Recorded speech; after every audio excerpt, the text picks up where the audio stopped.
ICE is disappearing people to work camps. I need you to bear with me. My name is Rachel. I'm a Harvard-educated attorney who focused largely on immigration. I am not an alarmist. ICE is disappearing people to work camps. Prison labor in the United States is already one of the great shames of our country. As y'all may know, the 13th Amendment bans slavery except as a punishment for crime whereof the party shall have been duly convicted. This slavery loophole has been covered extensively, though still does not outrage people nearly as much as it should. We should eliminate prison labor entirely, and it's very, very clear that this is an area, as many others in this violent ICE enforcement that we see in the United States right now, where the federal government waited to see what Americans would accept to be done to Black people and then expanded that net. And they're now expanding it outside of that kind of conviction of a crime loophole, the American slavery loophole. Anyway, recently I got a DM from someone whose father is being held in ICE detention. He has been told that they need to work for 60 hours a week for $10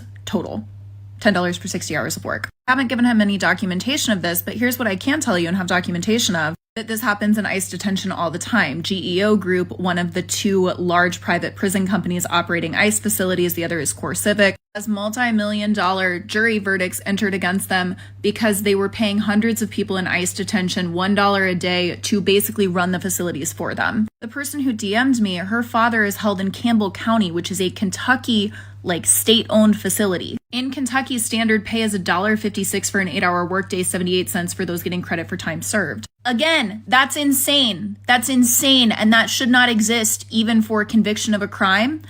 I do have to remind you as an attorney that the immigration system is civil detention and people being held have not been convicted of a crime. So this is just a 13th Amendment violation. The governor of Kentucky is a Democrat. It's Andy Beshear. Here's his phone number, 502-564-2611. Especially if you live in Kentucky, here are some things you could ask him.